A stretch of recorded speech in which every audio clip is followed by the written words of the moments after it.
बिस्मिल्लाहिर्रहमानिर्रहीम, अस्सलाम वालेकुम। बाखबर सवेरा में खुश आमदेद। Good morning to you all. मैं सदफ अब्दुल जब्बार, मेरे साथ हैं साइम खान, और होपफुली आप लोग ठीक ठाक खैरियत से होंगे। और आज हम आगाज़ करने जा रहे हैं अपने शो का। और आपको पता है कि अल्हम्दुलिल्लाह मई के महीने में बुनियानु मरसूस जब ऑपरेशन पाकिस्तान की जानिब से लॉन्च किया गया, उसके बाद से कामयाबियों का सिलसिला तवातुर के साथ जारी है। और पाकिस्तान ने न सिर्फ अस्करी महाज में कामयाबी हासिल की, बल्कि सिफारती महाज में भी ज़बरदस्त कामयाबी का सिलसिला जारी है। और आपको याद होगा कि भारत को बहुत आग लगी थी जब पहली मरतबा फील्ड मार्शल सैयद आसिम मुनीर दौरे अमेरिका पर गए थे। डोनाल्ड ट्रंप के साथ उनकी अहम मीटिंग हुई थी और वो जो डिनर हुआ था उसके बड़े चर्चे रहे थे। उसके बाद दूसरी मुलाकात हुई, दूसरा अमेरिका का दौरा फील्ड मार्शल आसिम मुनीर का। और उसके बाद हमने देखा कि एक बड़ी पाकिस्तान को अचीवमेंट ये मिली कि अमेरिका ने कलअदम BLA और मुजीद ब्रिगेड ग्रुप को दहशतगर्द तंजीम करार दे दिया है। अब अमरीकी महकमा खारजा की जानिब से जारी बयान सामने आया है जिसमें कहा गया है कि BLA और उसका ज़ेली ग्रुप मजीद ब्रिगेड आलमी दहशतगर्द तंजीम है और BLA 2019 से आलमी दहशतगर्द तंजीमों की फहरिस्त में शामिल है। अब बहुत सारे वाक़यात भी गिनवाए गए और पाकिस्तान हमेशा से बताता रहा है कि पाकिस्तान के अंदर दरअंदाजी की कोशिश की जा रही है, दहशतगर्दी हो रही है और उसमें प्रॉक्सीज मुलविस हैं, बैरूनी अनासर मुलविस हैं। और आज इसका इजहार जो है वो बाकायदा तौर पर अमेरिका भी और ये भारतीय स्टेट स्पॉन्सर्ड प्रॉक्सीज हैं जो पाकिस्तान में एक्टिव होती हैं। भारत का जो इंतशार फैलाने का प्रोपेगेंडा है पाकिस्तान में, उसको ये लेके चलती हैं। महकमा खारजा ने बड़े क्लियरली कुछ वाक़यात गिनवाए जिनमें BLA ने 2024 में कराची एयरपोर्ट पर हमला किया, फिर गवादर पोर्ट पर खुदकुश हमलों में BLA ने जिस तरीके से जिम्मेदारी कबूल की, फिर 2025 में अभी रिसेंटली जाफर एक्सप्रेस का जो वाक़या हुआ था, जाफर एक्सप्रेस को हाईजैक किया गया। उसके अलावा 31 अफराद के कत्ल का एतराफ़ भी किया हुआ है BLA तंजीम ने। और ये बात अमरीकी महकमा खारजा ने बड़े क्लियरली स्टेट की। महकमा खारजा ने मज़ीद ये भी कहा कि ट्रंप इंतज़ामिया का दहशतगर्दी के खिलाफ अज़्म बरकरार रहेगा और बड़ा क्लियर और दो टोक मौक़िफ़ है ट्रंप इंतज़ामिया का दहशतगर्दी के खिलाफ। और पाकिस्तान के बयानिए की फिर से तायीद हुई, आलमी सतह पर तायीद हुई। और जब पाकिस्तानी बात करता था कि हम खुद विक्टिम है दहशतगर्दी के, टेररिस्ट के, तो उस बात को एम्फेसाइज किया गया, उस बात को आज कल दोबारा से एक दफ़ा उसको रिजुविनेट किया गया और उस बात की तायीद की गई। बिल्कुल। और आप ये देखें कि ज़ाहिर है प्रॉक्सीज़ हैं, भारत की सपोर्ट हासिल है। इसी तरीके से हम ये देखते हैं कि ये तमाम तर नेटवर्क जो अफगानिस्तान से भी काम कर रहा होता था। तो इसी हवाले से बात कर लेते हैं। हमें इस वक्त ज्वाइन किया है दिफाई तज्ज़ियाकार major general retired Zahid Mahmood साहब ने। थैंक यू सो मच साहब, बहुत शुक्रिया ज्वाइन करने के लिए। ये बताइएगा कि फील्ड मार्शल का दौरा और उसके बाद हम देख रहे हैं कामयाबियों का सिलसिला जारी है, पहले दौरे के बाद भी, इस दौरे के बाद भी। अब जो कलअदम तंजीमें हैं उनको दहशतगर्द तंजीमें करार दे दिया गया, क्या ये कितनी अहम पेशरफ्त है? जी बिस्मिल्लाहिर्रहमानिर्रहीम। Sadia and Saim good morning. और देखिए ये पाकिस्तान की बहुत बड़ी कामयाबी है एक्चुअली। अगर हम इसको मई के कॉन्टेक्स्ट में देखें, जब इंडिया ने हमारे ऊपर एक फॉल्स फ्लैग ऑपरेशन शुरू किए, तो ये हम मई ऑनवर्ड हम देख रहे हैं कि जो भी हमारी एफर्ट्स हो रही है, चाहे वो मिलिट्री एंड डिप्लोमेटिक है या पॉलिटिकल एफर्ट्स हैं, उनका एक इम्पैक्ट आ रहा है जी और इफेक्ट आ रहा है। मई 25 में जो हमारा रिस्पांस किया, ये सिर्फ एक मेयर रिस्पांस नहीं है टुवर्ड्स इंडिया जी। आपने उनका पूरा स्क्रिप्ट को फ्लिप दे दिए और आपने दुनिया को ये साबित कर दिया सदफ कि ये जो मेयर मिलिट्री माइट आपके पास हो सकती है, लेकिन आपकी जब तक आपका क्लैरिटी ऑफ मैसेज और उससे ज्यादा जो credibility in the conduct of that message है, वो पाकिस्तान ने एस्टेब्लिश किया। कहने का मकसद ये है कि वो जो कहता है पाकिस्तान वो करता है। हमारा जो फॉल्स फ्लैग ऑपरेशन के बाद, पहलगाम के बाद जो पाकिस्तान का स्टांस था, वो चूंकि सच पर बेस्ड है, इसलिए हमारा नैरेटिव आगे बढ़ा है। फिर परफॉर्मिंग पाकिस्तान सामने आया है जी। पाकिस्तान ने एज अ नेशन परफॉर्म किया है। आप वो जो 4 दिन की लड़ाई है वो हमारी 70 साल लड़ाई पे हावी हुई है जी। पूरी जब परफॉर्मिंग नेशंस आती है तो अमेरिका जैसे ममालिक जो होते हैं या जो बड़े मुल्क होते हैं या फॉर दैट मैटर कोई भी मुल्क हो, वो आपकी डुअल फेस डिप्लोमेसी को इंडिया की उसने रिजेक्ट की है और उन्होंने पाकिस्तान के ट्रू नैरेटिव के साथ खड़े हुए और परफॉर्मिंग पाकिस्तान के साथ खड़े हुए हैं। और अल्हम्दुलिल्लाह ये उसी सिलसिले की एक कड़ी है। ऑफ कोर्स हमारा जो डिप्लोमेटिक मनूवर्स की जब मैं बात करता हूँ तो उसमें मिलिट्री डिप्लोमेसी और हमारी जो फॉरेन ऑफिस की डिप्लोमेसी है, जैसे बिलावल भुट्टो वगैरह गए थे हमारा पूरा नैरेटिव लेके। उसके साथ साथ फील्ड मार्शल का जब लंच हुआ विद द ट्रम्प, फिर आपको याद होगा चीफ ऑफ डिफेंस की एक मीटिंग हुई यहाँ पर डिफरेंट कंट्रीज के, सेंट्रल एशियन कंट्रीज के, और माइक कुरेला जो है, माइकल कुरेला कमांडर सेंटकॉम, वो पाकिस्तान में मौजूद थे। उस कॉन्फ्रेंस का पाकिस्तान के अंदर होना और अब 2 महीने के अंदर अंदर एक ये तीसरे दौरे का होना जो सेंटकॉम में फील्ड मार्शल आसिम गए हैं जनरल कुरेला का सेंड ऑफ में, और जनरल कूपर जो जिन्होंने नए सेंटकॉम कमांडर है, वहाँ पे चेयरमैन जॉइंट केन भी मौजूद थे। तो उस ये जो बातचीत हुई है उस पे पाकिस्तान का उन्होंने मकसद को, पाकिस्तान को बांट लिया है, और that's why they have understood कि पाकिस्तान एक विक्टिम हुआ है, एक प्रॉक्सी, और प्रॉक्सी के क्लाइंट्स जिसमें BLA और बजीर ब्रिगेड जो बलूचिस्तान की एप्लीकेशन उसमें बहुत अहम किरदार अदा कर रहे हैं। तो I think this will give a flip, और ये अभी देखिएगा, आप देखिएगा कि ये अभी बढ़ेंगी चीजें इंशाल्लाह। इनकी जो सपोर्टर्स हैं, अबेटर्स हैं, इसमें दोनों कंट्रीज, आउटसाइड कंट्रीज भी शामिल होंगी, जिसमें अफगानिस्तान और खास तौर पे इंडिया, और यहाँ जो डोमेस्टिक इनके सपोर्टर्स हैं। फिर आपने देखोगे इनकी political leadership, so called leadership, वो पूरी वेस्ट में बैठी है। तो अब Pakistan will have a better chance कि वहां पे भी प्रेशर डाले, इनकी जो फाइनेंशियल लाइंस हैं, फैटिफ की जो चीजें हैं उनको भी लेकर आए, और इंडिया का जो एक वो कहते हैं ना कैमिलियन फेस, जो गिरगिट वाला डिप्लोमेटिक फेस है, वो बिल्कुल वल्नरेबल होकर सामने आ गया जी। तो अब उसके ऊपर भी प्रेशर डालने की पाकिस्तान के पास एक अपॉर्चुनिटी आ गई है। But again whole of nation के साथ हमने बड़ा सीरियस इस चीज को आगे लेकर बढ़ना है। एक चीज़ बहुत वाज़ेह है कि फील्ड मार्शल आसिम मुनीर साहब की जो मुलाकात हुई डोनाल्ड ट्रंप से, ये उसके नताइज हैं, ये उसके समरात हैं, उसके डिविडेंड्स हैं जो आज हम देख रहे हैं अल्हम्दुलिल्लाह। अब सवाल ये है कि अमेरिका का ये जो इक़दाम है, ये रिकग्नाइज़ करना, ये एक्नॉलेज करना कि कल अदम TTP और BLA और उसकी ज़ेली तंजीमें जो हैं वो दहशतगर्द तंजीमें हैं और पाकिस्तान में दहशत गर्दी फैला रही हैं, भारत की प्रॉक्सीज़ हैं। बलूचिस्तान की अगर बात की जाए, बलूचिस्तान में साजगार हालात और अमन दुश्मनों के खिलाफ ये इक़दाम कितना मौसर है? वही मैं कह रहा हूँ ना, देखिए ना, जब ये अभी तंजीमें चली जाती है ना साइम, इसकी जो मेथोडोलॉजी है कि आगे बढ़ता कैसे है ये सिलसिला, जब ये बैन हो जाती है तो यू कैन क्रिएट कोलिशंस जी, आपकी मॉरल सुपीरियरिटी हो जाती है, आपका जो मौक़िफ़ है ना उसको रिकग्निशन मिल गई है, उस पर बहुत सख्त हो गई है कि जो पाकिस्तान कह रहे हैं इन तंजीमों के बारे में वो फैक्ट है। और फिर जब से रॉ इनके साथ अटैच हुआ है, इंडिया अटैच हुआ है, तो इन्होंने इतने भोंडे तरीके से कार्रवाइयाँ की है कि आप पूरी दुनिया, you can't make fool all the people all the time.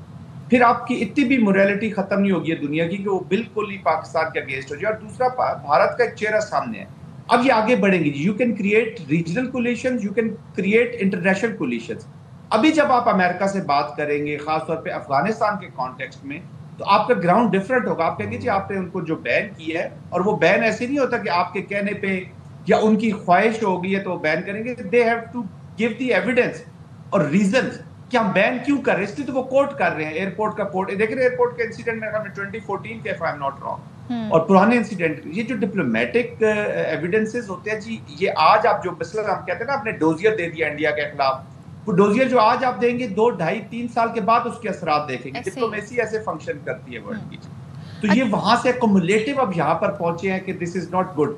फिर देखिए अमेरिकन इंटरेस्ट डेवलप हो रहा है हमारे रीजन में, वो इकोनॉमिकली पाकिस्तान के साथ इंगेज करना चाह रहे हैं, ट्रेड करना चाह रहे हैं, वो बिजनेसेस करना चाह रहे हैं। तो of course once America is investing in Pakistan, तो जहां आपने इन्वेस्ट किया होता है, आप उस माहौल का, जहां जिस जगह पे आपके पैसे या दौलत पड़ी होगी, आप शायद हो सकता है किसी और के घर में पड़ी हो, और वो घर वाले की अपनी दौलत इतनी है ना, तो आप उसके घर की ज्यादा प्रोटेक्शन करेंगे। तो they want to create an environment, वो पाकिस्तान की तरक्की के साथ इकोनॉमिकली अमेरिका जुड़ना चाहता है, एक पुरान एनवायरनमेंट हो। जाहिद साहब एक चीज़ और बताइएगा ज़रा, ज़ाहिर इस सारे सिनेरियो में भारत के साथ क्या हो रहा है वो भी देख लेते हैं, क्योंकि पाकिस्तान में दहशतगर्दी का जो जिम्मेदार है भारत है, और इसके हम कई बार मुख्तलिफ प्लेटफॉर्म पर सबूत भी फराहम कर चुके हैं, जिन डॉजियर्स का आपने जिक्र भी किया, और कुलभूषण यादव की अगर हम बात करें तो उससे बड़ा सबूत और क्या होगा।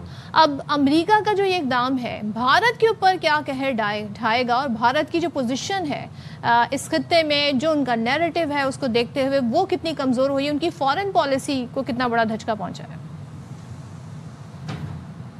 देखिए उनको तो इस वक्त वो कहते हैं ना, नमक पाशी हो रही है जी उनके जख्मों पे। तो अगर आपने भारत की हालत देख ली है तो उनका जो सर्कस है, जिसको मैं गोदी मीडिया और सर्कस कहता हूँ, उसको आप सिर्फ 30 मिनट्स, आज आप जब वापस साइम और ज़दब आप वापस घर जाए, सिर्फ 30 मिनट्स वो मीडिया देखिएगा, आपको खुद ही समझ आ जाएगा। और आप सिर्फ चैनल चेंज कीजिएगा, तो आपको अगर आप 20 चैनल चेंज करेंगे तो 18 के ऊपर पाकिस्तान, अमेरिका, ट्रंप, एंटी, तो ये उनकी हालत है। اب جیسے میں نے پروگرام کے شروع میں کیا کہ آپ نے پورے فلپ کر دیا, پورا اسکرپٹ ہی الٹا کر دیا اور آپ کی کریڈیبلٹی اسٹیبلش ہوئی ہے. آج آپ کا نیریٹو جو ہے جس کے اوپر آپ نے بیس چونکہ کلیئرٹی کے ساتھ ہے, سچ کے اوپر مبنی ہے, تو اس کی پذیرائی ہو رہی ہے جی. تو بھارت کا نیریٹو بیٹ ہو گیا ہے. بھارت کا نیریٹو دیکھیں نا, پچھلے ابھی کچھ جب سے ہندوتوا کی اپلیکیشن پیک پہ گئی ہے تو بنگلہ دیش میں دیکھیں narrative has gone down, regional countries میں دیکھ لیں narrative has gone down. China کے خلاف 10 دن پہلے تک وہ نمبر 1 اینیمی تھا چائنا ان کا, اب وہ مودی صاحب اسی SCO میں جا رہے ہیں جس کے اعلامیوں کو وہ سائن نہیں کرنا چاہتے. اعلامیہ سائن نہیں کیا پچھلے SCO کا کہ جی ہماری تو کسی نے, کیونکہ ہیوبرس اپروچ تھی, گھمنڈ میں مبتلا اور ایک جھوٹے گھمنڈ میں مبتلا ایک اسٹیٹ ہے, وہ پچھلے SCO کا جوائنٹ ڈکلیریشن تو سائن نہیں کرنا چاہتی لیکن اگلے میں جانا چاہتی کیونکہ جوتے پڑے ہیں امریکہ سے, جس کو آپ نے جھوٹا بتایا تھا کہ جی میں آپ کا نیٹ سیکیورٹی پرووائڈر ہوں, میں آپ کا واچ ڈاگ ہوں. تو آپ پیڈگری تو ہوتے تو چلے امریکہ آپ پہ ہاتھ رکھتا, آپ تو اسٹرے ڈاگ نکلے ہیں, آپ تو وہ جو اڈوں پہ پھر رہے ہوتے ہیں ویسے ڈاگ نکلے, تو امریکہ نے آپ کو ریجیکٹ کیا. Then you are embarrassing the president of the United States, اور بار بار آپ کہہ رہے ہیں کہ جی ہم نے سیز فائر نہیں کیا, تو you are embarrassing him. تو وہ آپ کو کیا خیال ہے کہ آپ کی, تو وہ they are in trouble, their policy is failing. اور ہندوتوا جو ہے وہ دیکھ لیجئے گا, آج میرا وقت یاد رکھیے گا کہ ہندوستان کے لوگ پچھتائیں گے کہ یہ ہندوستان کے پورا جو سٹرکچر ہے اسٹیٹ کا اس کو لے ڈوبے گا. اور زاہد صاحب آپ نے ہندوتوا کی بات کی, آفٹر بنیانو مرسوس مودی سے جب سوالات کیے گئے کہ آپ کیا شواہد ہیں آپ کے پاس, پہلگام کے کیا شواہد ہیں, لیفٹ رائٹ کی میں بات کروں, لوک سبھا میں جب اپوزیشن لیڈرز نے سوالات اٹھائے مودی کے پاس کوئی جواب نہیں تھا. اور ہم دیکھتے ہیں کہ ایک ایک کر کے تمام جھوٹ جو ہے مودی سرکار کے ڈی بنک ہوتے چلے جا رہے ہیں. کل ہم نے دیکھا کہ اپوزیشن لیڈر راہل گاندھی کو گرفتار کیا گیا, ان کی بہن پرینکا گاندھی کو گرفتار کیا گیا. ایک پرامن پروٹیسٹ ریلی تھی جس میں ان کا مطالبہ یہ تھا کہ ہمیں شفاف ووٹر لسٹیں جو ہے وہ آپ پرووائڈ کریں. مودی کو اب ہم دیکھ رہے ہیں کہ ایک تو جو خطے میں اس کی ہیجمنی تھی انڈیا کی وہ تو ختم ہو ہی رہی ہے, عالمی سطح کے اوپر بھارت کی ساکھ جو ہے وہ تو برباد ہو ہی گئی ہے, ڈومیسٹک پولیٹیکل جو وکٹ ہے وہ بھی بڑی ویک نظر آ رہی ہے بی جے پی حکومت کی. جی بالکل, دیکھیں بھارت دو ہی چیزوں پر سائم بڑا پراؤڈلی اپنے آپ کو, لارجسٹ ڈیموکریسی, ڈیموکریٹک ویلیوز اور سیکولرزم, ان دو کے اوپر بیس کرتا تھا اپنا شو کیسنگ. دونوں ختم ہو گئی ہیں. It is a Hindutva and it is a deep state. جتنے بھی الیکشن کمیشنز ہیں جو ان کا سپریم کورٹ بڑا پراؤڈلی اپنے آپ کو کورٹ ہوتے تھے انڈین ڈیسیجنز, پوری دنیا کے جو لیگل پریکٹسز ہیں ان میں کورٹ ہوتے تھے. آج لیگل سسٹم دیکھ لیں, آج ان کا الیکشن سسٹم دیکھ لیں, they have become the subservients of the RSS. Hindutva کی سے لتھڑی ہوئی یہ کورٹس اور لتھڑا ہوا یہ الیکشن کمیشن اور لتھڑے ہوئے یہ ان کے سسٹمز بن گئے. اور ملٹری کو دیکھ لیجئے, ابھی ان کے جو انیل چوہان ہے CDS ہے, 1.5 سال ریٹائرمنٹ کے بعد وہ لا کے CDS پتا چلا جی کہ یہ اچھا انڈیا کی ایک اور انٹرسٹنگ فینومینا سائم آپ کے پروگرام میں بات کرتے ہیں, ان کو ہر چیز بعد میں پتا چلتی ہے. ان کے جنرل صاحب ریٹائر ہو گئے, یہ جو چوہان ہے CDS, 1.5 سال بعد ان کو پتا چلا یہ تو پروفیشنلی بڑے زبردست آدمی. ان کے جہاز گر گئے, 6 مہینے بعد ان کو کسی نے بتایا ایئر چیف صاحب کو کہ جی ہم نے تو پاکستان کے جہاز بنائے تھے. ان کو اکثر جو مکے ہیں نا وہ جنگ کے بعد یاد آتے ہیں, وہ ان کو اپنے منہ پہ مار لینے چاہیے. تو یہ اچھا پھر جو ملٹری ہے, ابھی چوہان صاحب نے ایک کتاب لکھی ہے جس پہ وہ کہتے ہیں کہ جی جو ملٹری تھنکنگ ہے انڈین آرمی کی, وہ ہنومان اور وہی جو فنڈامنٹلسٹ ریڈیکل آئیڈیالوجی ہے اس پہ بیس کر کے تھنکنگ ہوگی اور ہم ماڈرنائز کریں گے. یعنی کہ آپ نے اکھنڈ بھارت کے لیے جو آپ نے ملٹری تیار کرنی ہے, that you are using the Indian military. تو یہ ایئر چیف بھی اس کی باڈی سے ہی پتہ چل رہا ہے کہ وہ جھوٹ بول رہا ہے. ان کے اپنے کانگریس میں ایک وہ سکھ رہنما ہے جو کانگریس کے ان کی لوک سبھا میں, ان کی اسپیچ سن لیجیے کہ جب جہاز گرا تو میں خود گیا ہوں اس جگہ پر, وہ آپ ریپیٹ کر لیجیے, دیکھ لیجیے. اور میں نے خود دیکھا ٹیل 001 جو رافیل کی ٹیل ہے وہ وہاں پہ گری ہوئی تھی, اور وہ خود ابھی تو آئی مین کہ ایک جھوٹے نیریٹو کے اوپر ٹرمپ نے کہہ دیا زاہد صاحب, اب اس کے بعد تو کوئی گنجائش ہی نہیں رہتی. امریکی صدر جب کہتے ہیں پاکستان نے جہاز, بس انجوائے کریں صدف. یہ فکشن جو ہے نا اچھی, ایک انہوں نے سیزن 2-3 چلا رہے ہیں, ہر دوسرے تیسرے مہینے کے بعد ایک نیا سیزن لے آتے ہیں.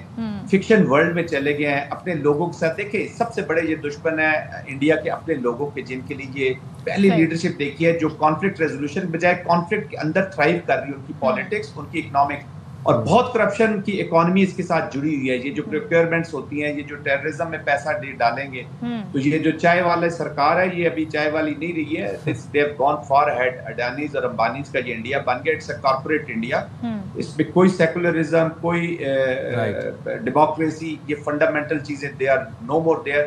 اور جس طریقے سے مائنارٹیز کے ساتھ ظلم ہو رہا ہے, آئی تھنک دس انڈین لوگوں کو بھی اسکروٹنی کرنی چاہیے. B J P has lost the plot. Zahid صاحب, thank you very much for joining our programme. اور کل جب ہم نے ویسے مناظر دیکھے راہل گاندھی کو اریسٹ کرنے کے, تو پرینکا گاندھی بختر بند گاڑی میں موجود تھیں, اور ان کے وہ کلپ بڑا وائرل ہو رہا ہے سوشل میڈیا پہ, جس میں وہ کہتی ہیں کہ جب جب مودی ڈرتا ہے پولیس کو آگے کرتا ہے. ان کا بڑا ایک اسپیسیفک انداز تھا, اینڈ دس از رائٹ. جب سوالوں کے جواب ختم ہو جاتے ہیں تو پھر ہندوتوا پر, مسلم دشمنی پر مودی اتر آتا ہے, اور دوسرے طریقے اپنائے جاتے ہیں. اچھا جی, ہم ذرا آ جاتے ہیں ہماری ملک کی جو سیاست ہے اس میں بہت کچھ ہو رہا ہے. کل بڑی خبریں آئیں کہ مری میں, اب آپ کو پتہ ہے کہ ظاہر ہے مری میں مسلم لیگ نون کے 3 بڑے جو ہیں ان کی بیٹھک لگی. اب ظاہر ہے جب اس طرح کی بیٹھک لگتی ہے تو پھر بڑی چمگوئیاں بھی ہوتی ہیں. سو پارٹی کے صدر نواز شریف, وزیر اعظم شہباز شریف اور وزیر اعلیٰ پنجاب مریم نواز نے ملک کی سیاسی و معاشی صورتحال اور پارٹی امور پر تبادلہ خیال کیا. اب اپوزیشن کی جو احتجاجی حکمت عملی ہے اس سے نمٹنے پر تبادلہ خیال کیا. پھر ساتھ ہی وزیر دفاع خواجہ آصف کہتے ہیں کہ پی ٹی آئی بتائے کہ وہ ملک کے ساتھ ہے یا پھر دہشت گردوں کے ساتھ ہے, اور فیصلہ کرنا ہوگا. پی ٹی آئی پہلے اس ملک کی, اس مٹی کی زبان بولے, پھر ان سے بات ہوگی. یعنی کہ بات چیت کا آپشن ہے, لیکن کچھ اس میں ظاہر شرائط بھی ہیں جو کہ پی ٹی آئی کی سیاست سے موجودہ جو حکومت ہے اور دیگر پارٹیز جو ہیں وہ اتفاق نہیں کرتی ہیں. اچھا, وہ بیوروکریسی والی ٹویٹ تو آپ کو یاد ہوگی جو ہم نے آپ کو بتائی تھی, خواجہ صاحب نے ٹویٹ کی تھی کل رات. خواجہ صاحب بڑی فارم میں تھے اور پروگرام میں بیٹھے ہوئے تھے, پروگرام خبر ود مالک میں, اور وہاں پر انہوں نے یہ کہا کہ اپنی حکومت سے مطالبہ کروں گا کہ بیوروکریسی پر قانون سازی کی جائے اور بیوروکریٹس کو ہر سال اپنے اثاثے ظاہر کرنا لازمی کیا جائے. ذرا سنواتے ہیں آپ کو. 70 سال میں سیاستدان بھی میں آپ کو بتا دوں گا, فوجی بھی بتا دوں گا, جج بھی بتا دوں گا, ان کو کوئی نہ کوئی ان کی اکاؤنٹیبلٹی ہوئی. ایک بیوروکریٹ بتا دیں جس کی کوئی اکاؤنٹیبلٹی ہوئی. میں ڈیول نیشنلٹی نہیں رکھ سکتا, فوجی ڈیول نیشنلٹی نہیں رکھ سکتا, ججوں کا مجھے پتہ نہیں ہے, نہیں رکھ سکتا. وہ بھی شور, ہاں جی, اچھا چلو ٹھیک ہے, وہ بھی نکل گئے. یہ ڈیول نیشنلٹی رکھتے ہیں. ایسٹ ڈیکلیریشن آپ مینڈیٹری کریں گے, میرے پاس کوئی پلاٹ نہیں. ڈیول نیشنلٹی ختم کریں گے, بالکل ختم ہونے چاہیے, ایسٹ ڈیکلیریشن ہونا چاہیے. میں تو دعا گو ہوں, اور میں hats off to Shehbaz Sharif and field marshal both, کیونکہ یہ چیزیں عموماً جو ہے رسپانسبلٹی ماضی میں ساری کی ساری سویلینز پہ آتی رہی. میں سمجھتا ہوں کہ یہ کوئی ایسی ارینجمنٹ, گاڈ گیون ارینجمنٹ ہے. میرا خیال ہے جو راستہ شہباز شریف نے اپنایا ہے that is good for Pakistan. چلیں جی, بات کر لیتے ہیں. اسلام آباد بیورو چیف خاور گھمن ہمارے ساتھ ہے. خاور, بتائیے گا, تو بڑی بیٹھک جو لگی ہے, اب ظاہر ہے جب اس طرح کی بیٹھک لگے گی تو مختلف خبریں بھی اس سے جنم لیتی ہیں, تو یہ آپ کے پاس کیا اطلاعات پہنچی ہیں کہ مری میں کیا ہوا؟ وہ انگریزی میں کہتے ہیں نا کہ every thing is not okay in the state of Denmark. مطلب یہ ہے کہ کچھ نہ کچھ چل رہا ہے جس کی خبریں ہیں. ظاہر ہے جب پارٹی کے اپنے ایک ایم پی اے کے گھر کرائم کنٹرول ڈپارٹمنٹ کا ریڈ ہوگا, جس طرح راول پنڈی کے اندر چودھری نعیم کے گھر ریڈ ہوا آدھی رات کو, گرفتاریاں بھی ہوئیں. پھر سارے راول پنڈی کے ایم پی ایز جا کے شکایت کرتے ہیں کہ جی ہمارے ساتھ زیادتی ہو رہی ہے. پھر جو سیالکوٹ میں اے ڈی سی آر جو ہیں جن کے بارے میں یہ بتایا جاتا ہے کہ ان کی کافی قربت ماضی میں رہی ہے خواجہ آصف صاحب کے ساتھ. ظاہر ہے سیالکوٹ جیسا جو شہر ہے ایکسپورٹ کے حوالے سے جانا جاتا ہے, پاکستان کا نون سٹی ڈسٹرکٹ, اور ایک امپورٹنٹ پوزیشن والا بندہ وہاں پہ, اس کی گرفتاری ہوتی ہے, پھر اس کے گھر چھاپا پڑتا ہے, پھر جو وہاں سے چیزیں ملتی ہیں برآمد ہوتی ہیں تو اس کے اوپر بات ہو رہی ہے. اور پھر خواجہ آصف صاحب کی جب وہ یاد ہوگا ریزگنیشن کے حوالے سے ایک تحریر آ جاتی ہے جو کہ وہ کہتے ہیں کہ میں نے نہیں کیا ریزائن, لیکن ظاہر ہے کہیں نہ کہیں سے کوئی خبر نکلی. سو لاٹ از ہیپننگ. اب سوال آپ کا کہ مری میں یہ بیٹھک ہوئی ہے اس کے اندر یہ کیا چیزیں چل رہی ہیں. دیکھیں جو ہمارے پاس اطلاعات پہنچی ہیں اس بیٹھک کی, ایک تو ظاہر ہے یہ جو معاملات چل رہے ہیں پارٹی, یہ جو ریڈز ہوئے ہیں, گرفتاری ہوئے ہیں, اس حوالے سے مریم کا ایک نقطۂ نظر ہے کہ جی ظاہر ہے میرے پاس شواہد ہیں, کرپشن کے ثبوت ہیں, تو جو اگر پارٹی کے اپنے لوگ بھی اس میں شامل ہیں تو پھر میں کیا کر سکتی ہوں, حکومت تو کرنی ہے, کیا کریں. دوسری طرف ظاہر ہے جو سیاسی لوگ ہیں जो समझते हैं कि उनको विक्टिमाइज किया जा रहा है, वो पार्टी, हमारी अपनी पार्टी मुझे हमें कर रही है, तो वो शिकायतें कर रहे हैं पार्टी की आदत से। और पार्टी के सदर मोहतरम नवाज शरीफ साहब हैं और उनका नुक्ता नज़र भी सुनना है। जाहिर है फिर बाई इलेक्शंस आ रहे हैं, बाई इलेक्शन में टिकट्स किसको मिलनी है, क्या होना है, वो भी बातचीत चल रही है। सो मुल्क के अंदर इस वक्त जो जाहिर है सियासत के अंदर एक हलचल चल रही है, तो उस हवाले से सारी बहस हो रही है पाकिस्तान मुस्लिम लीग नून के अंदर। लेकिन जो एक अहम चीज़ हम देख रहे हैं कि 8 फरवरी 2024 के इंतखाबात हुए। ज़ाहिर आपको याद होगा इलेक्शन से 2 दिन पहले, रादर 24 घंटे पहले एक इश्तिहार छपा था सारे अखबारात के अंदर पाकिस्तान के फ्रंट पेजेस के ऊपर कि वज़ीर आज़म नवाज शरीफ इंशाल्लाह। और उसके बाद फिर नवाज शरीफ साहब वज़ीर आज़म नहीं बने थे, आपको याद होगा। इतने अरसे के दौरान वो खामोश हो गए और बिल्कुल वो सियासत से ऐसा लगा जैसे किनारा कशी उन्होंने इख्तियार कर ली है। अब लग रहा है वो दोबारा से मुतहरक हो रहे हैं। आपने देखा होगा जब ईरानियन प्रेसिडेंट आए, उनको उन्होंने रिसीव किया लाहौर के अंदर, और उसके बाद भी मुख्तलिफ जो है मौक़ों के ऊपर वो अपीयरेंस अपनी दे रहे हैं। तो पार्टी के अंदर से कुछ जो खबरें हमें मिल रही हैं वो यही हैं कि जो कायद हैं वो अब थोड़े से वो हरकत में आ रहे हैं, वो थोड़ा सा पार्टी की तरफ, पार्टी की सियासत की तरफ देख रहे हैं। जाहिर है बड़ी तादाद के अंदर अब इलेक्शंस होने हैं, बाई इलेक्शंस होने हैं, और उसके अलावा भी पार्टी के अंदर ये प्रेशर बिल्डअप हो रहा है कि पार्टी जिस तरह बात की जाती थी माजी में, शहबाज शरीफ साहब जो वज़ीर आज़म है, कि जी हमने वो अपनी सियासत को कुर्बान कर दिया रियासत के लिए। लेकिन जाहिर है जो सियासतदान है या पार्टी है वो सियासत तो उसको करनी है, अगले इलेक्शन भी आने हैं, तो पार्टी के अंदर से भी प्रेशर था। तो ये सारे मामलात हैं जिनको सामने रखते हुए। अच्छा खावर, एक बात बताइएगा, जरा ख्वाजा साहब की बात कर लेते हैं। ख्वाजा साहब ब्यूरोक्रेसी के हवाले से बड़ी बात कर रहे हैं आजकल। कल रात भी उन्होंने प्रोग्राम में बैठे हुए थे मालिक साहब के साथ, उन्होंने कहा कि ब्यूरोक्रेट्स के पास डुअल नेशनैलिटी नहीं होनी चाहिए।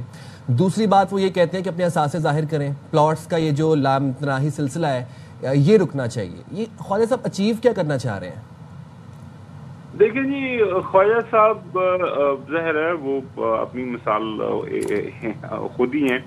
अब ये जो सारे मशवरे टेलीविजन के ऊपर आके बात करते हैं, प्रोग्राम के अंदर बात करते हैं, तो एक सादा सा सवाल जो हमारे जैसे छोटे मोटे साथियों के ज़हन में आता है कि आप एक पार्टी का हिस्सा हैं जो इस वक्त हुकूमत में है।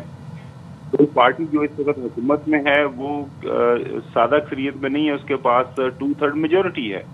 फर्ज करें आज के आज वो आईने पाकिस्तान की पूरी हैयत को अगर तब्दील करना चाहें तो वो कर सकते हैं। ये जो है कि जी कानून साजी होनी चाहिए दोहरी शरीयत के हवाले से, इसके लिए तो आपको 2/3 मेजोरिटी नहीं, सादा अक्सरियत चाहिए। आप सादा कानून पास करना है आपने।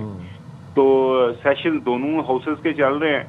अभी एक जो है 2 पेजेस का आप एक बिल पेश करें और शाम तक कानून साजी हो जाएगी और आसिफ जरदारी साहब उसके ऊपर साइन कर देंगे। बाकी जो मामलात हैं कि जी मुल्क के अंदर करप्शन हो रही है ब्यूरोक्रेसी के अंदर, तो हमने जो अपनी सहाफत के अंदर देखा है, हमेशा पाकिस्तान मुस्लिम लीग नून ने तो हुकूमत ही थ्रू ब्यूरोक्रेसी की है कि उनके बारे में ये कहा जाता है कि वो ब्यूरोक्रेट्स उनके वो ज्यादा करीब रखते हैं शरीफ जो ब्रदर्स हैं। अभी भी देखें आहद चीमा साहब हों तो केशाह साहब हों, दोनों मिनिस्टर साहिबान हैं माजी के अंदर, इनके प्रिंसिपल सेक्रेटरी रहे, बाद में जाहिर है वो अपनी सर्विसेज छोड़ के और ये रिटायरमेंट के बाद वो पाकिस्तान मुस्लिम लीग नून का बाकायदा हिस्सा बन गए। सो वो ब्यूरोक्रेसी को भी अच्छा जानते हैं, निज़ाम के ऊपर पूरी तरह उनकी गिरफ्त भी है। तो ये जो सारे मशवरे हैं वो टेलीविजन के ऊपर आके बैठ के चले, ये भी अच्छी बात है, उनको देने चाहिए। लेकिन असल काम तो ये है कि अपनी पार्टी के अंदर या काबीना वो जो पार्टी के बड़े हैं वो उन तक शायद मैसेजिंग करना चाह रहे हो Khawaja sahab, may be that could be the reason. Let's see क्या होता है। Thank you so much Khawar Ghuman हमारे साथ थे। भाई ये सूरत हाल है सियासत की, और देखते हैं अब मजीद क्या इसमें डेवलपमेंट होती है। हम जाएंगे छोटी सी ब्रेक पे, हाजिर होंगे ब्रेक के बाद।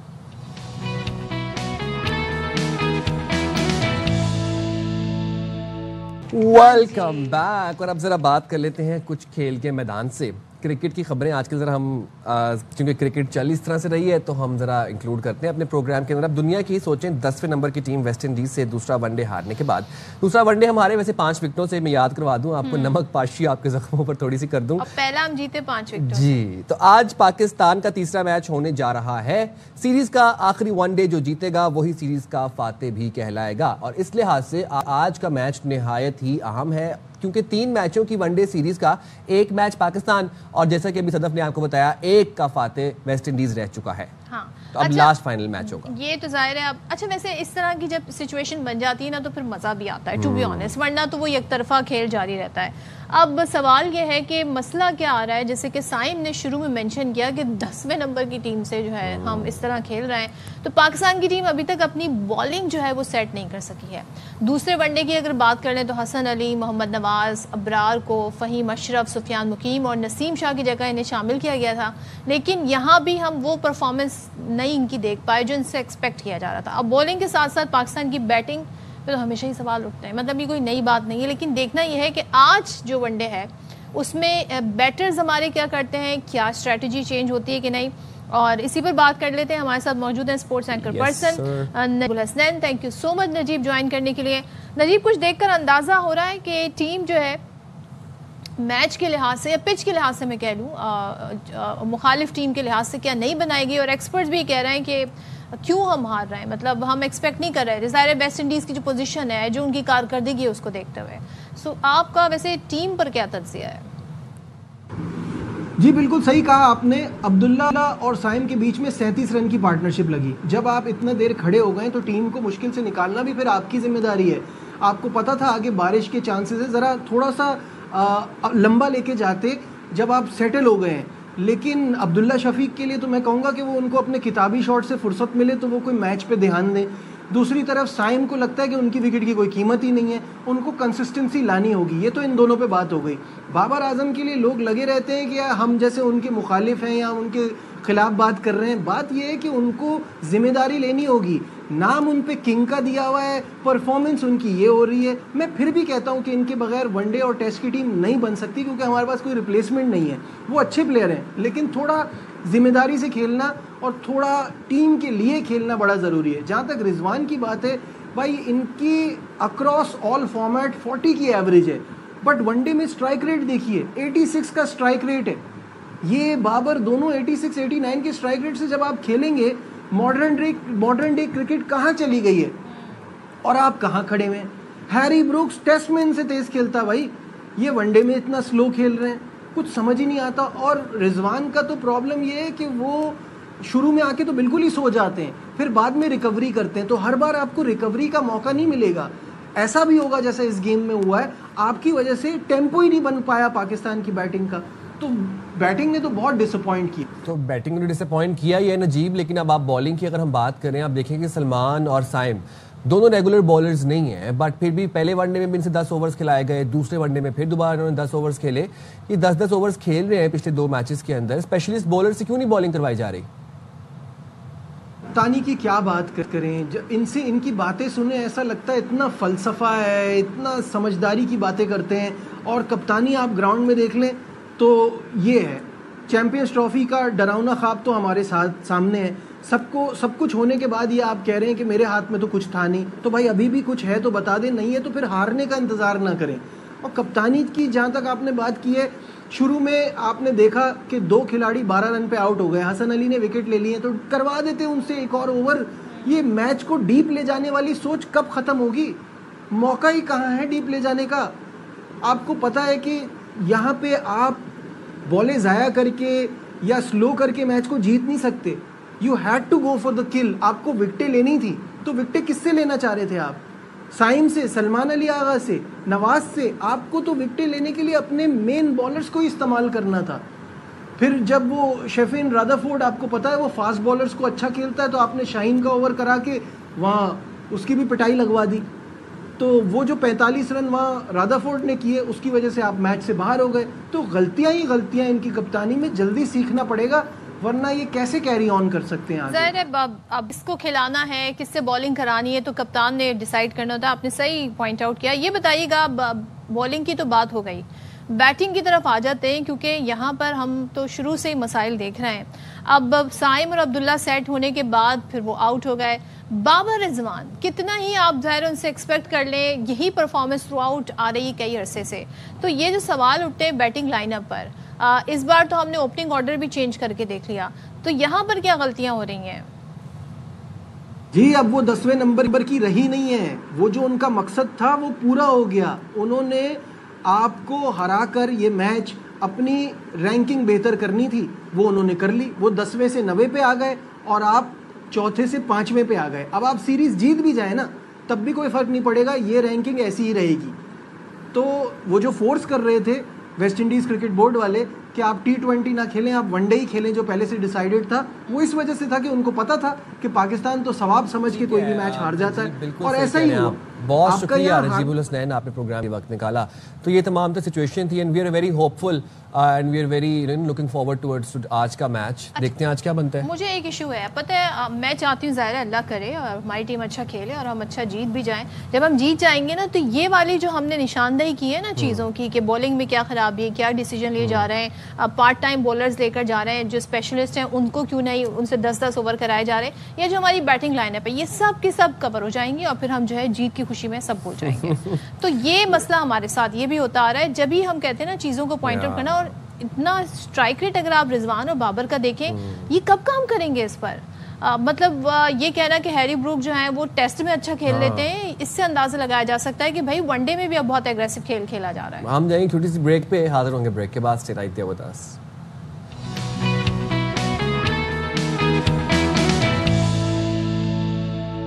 Welcome back. اور ہاں جی, کراچی شہر کی بات جب ہم کرتے ہیں تو بہت مسائل ہیں, اور سب سے بڑا مسئلہ جو پچھلے دنوں آ رہا ہے وہ ٹریفک حادثات کا ہے. اب ٹریفک حادثات میں ہمارے یہاں تو آپ یہ سوچیں, آپ نے اکثر ویڈیوز دیکھی ہوں گی باہر کنٹریز کی, وہ ایمبولینس کو بڑا پورا راستہ دے دیتے ہیں, ہمارے یہاں ایمبولینس بھی پھنس جاتی ہیں کیونکہ ٹریفک کے مسائل بھی ہیں. ایسے میں اس کا حل بھی نکالا گیا. اب اس کا حل کیا نکالا گیا ہے کہ جناب جیسے صدف نے آپ کو بتایا کہ ملک کے سب سے بڑے شہر کراچی کے مسائل بھی بڑے بڑے ہیں اور بڑھتے ہی جا رہے ہیں. تجاوزات ہیں, سڑکوں کی خراب حالت ہے, اور اکثر ہم دیکھتے ہیں کہ ایمبولینسز جو ہیں وہ ٹریفک میں پھنسی ہوئی ہوتی ہیں. اور اگر ٹریفک میں نہ بھی پھنسی ہوئی ایمبولینسز تو اکثر اتنی تنگ گلیاں ہیں کہ مریضوں تک بر وقت ایمبولینسز نہیں پہنچ پاتی, اور اس کے باعث جن مریضوں کو فوری طبی امداد چاہیے, فوری فرسٹ ایڈ چاہیے, وہ نہیں مل پاتی, اور وہ اسپتال پہنچنے سے پہلے ہی دم توڑ جاتے ہیں. اب اس کے لیے کیا کیا جائے؟ سندھ حکومت نے اس اہم مسئلے کا توڑ نکالا ہے, اور وہ انتہائی اہم اور وقت کی ضرورت ہے. وہ توڑ اور حل کیا ہے اس کی طرف ہم بڑھتے ہیں اور آپ کو بتاتے ہیں کہ اب باقاعدہ طور پر صوبے کی جو پہلی خواتین rapid response bike ambulance squad ہے اس کا آغاز کر دیا گیا ہے, اور پہلے مرحلے میں 25 خواتین کو ٹریننگ دی گئی ہے. اچھا, ان خواتین نے کراچی, حیدرآباد, سکھر اور میرپور خاص میں کام کا باقاعدہ آغاز کر دیا ہے, جس کے مناظر بھی ہم آپ کو دکھا رہے ہیں. تو چلیں جی بات کر لیتے ہیں. ہمارے ساتھ اسٹوڈیو موجود ہیں ایمرجنسی میڈیکل ٹیکنیشین مسکان شہزادی اور 1122 کے شعبہ پیپل اینڈ کلچر کی جنرل مینیجر الشبہ جان ہمارے ساتھ ہیں. Thank you so much Alishba. Thank you so much Muskan. تو الشبہ آپ سے سٹارٹ کرتے ہیں. سب سے پہلے تو بتائیے گا, اتنا بڑا شہر ہے, اس کو تو حکومت کے لیے بھی مینیج کرنا مشکل ہے, تو کہاں کہاں ڈپلوائے ہوں گی, کیا کانسیپٹ ہے, فرسٹ فیز میں کیا ہونے جا رہا ہے, اور کیا ڈیوٹیز ہوں گی؟ اچھا, پہلے تو میں بتانا چاہوں گی کہ یہ جو بیسکلی ریپڈ رسپانس بائکس ہیں یہ سپلیمنٹ کر رہی ہے جو ابھی ایگزسٹنگ ایمبولینس کراچی کے اندر سروس دے رہی ہیں. تو ان ایمبولینسز سے جب ہم کراچی میں مختلف پیشنٹس تک پہنچنے کی کوشش کرتے ہیں, اور اگر گیپ آ رہا ہو یا کنجسٹڈ ایریا میں جانا ہو, آپ کو پتہ ہے کراچی میں کتنے سارے ایریاز ہیں جہاں پہ تنگ گلی ہیں, تو یہ جو ہماری ریپڈ رسپانس بائک کی فیمیل رسپونڈرز ہیں یہ پہلے وہاں پہنچتی ہیں اس کال کو رسپونڈ کرنے کے لیے.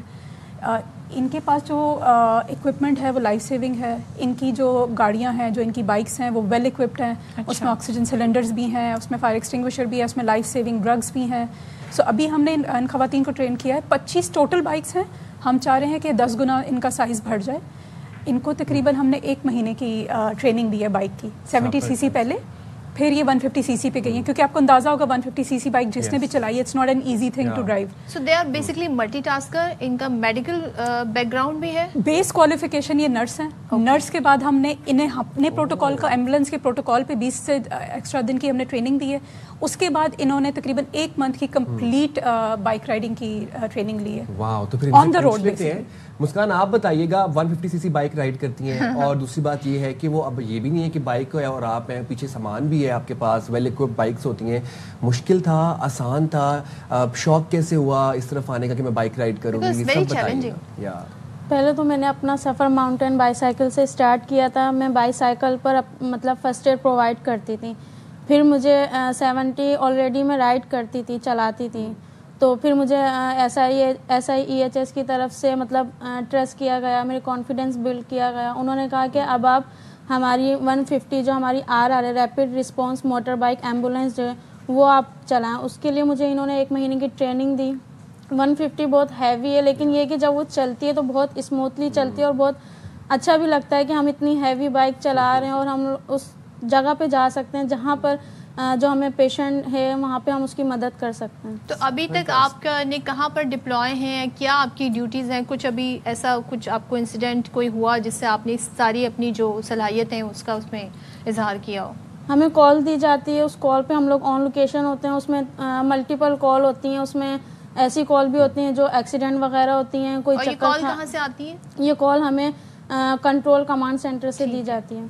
अच्छा अलिशबा, फिलहाल वक्त आपके पास कितनी एम्बुलेंस? आपने बताया कि 25 के करीब बाइक्स हैं. बाइक्स 25 है, लेकिन ओवरऑल फ्लीट जो है वो 600 से ज़्यादा है जो सिंध को सर्व कर रही है. बेसिकली हम 5.25 करोड़ की पॉपुलेशन है सिंध के अंदर ना. So we are serving with 600 plus fleet. RRBs जो हैं वो हमारी 25 हैं. टोटल जो हमें डिमांड आती है ना, because her cheese, her service की रिक्वायरमेंट डिमांड पे होती है, तो हमें 25,000 कॉल्स आती है एक दिन के अंदर. हमारे पास 3 कॉल सेंटर्स हैं, हैदराबाद के अंदर, सक्खर के अंदर, कराची के अंदर. अगर आप हमारे कराची का कॉल सेंटर देखें ना, इट्स सो अमेजिंग. जैसे आपका एक पूरा बैकग्राउंड है ना, आपको पूरी कराची की RRBs रन होती हुई प्लस आपको एम्बुलेंस रन होती हुई सारी एक ही स्क्रीन पे नजर आती है. It's an amazing view.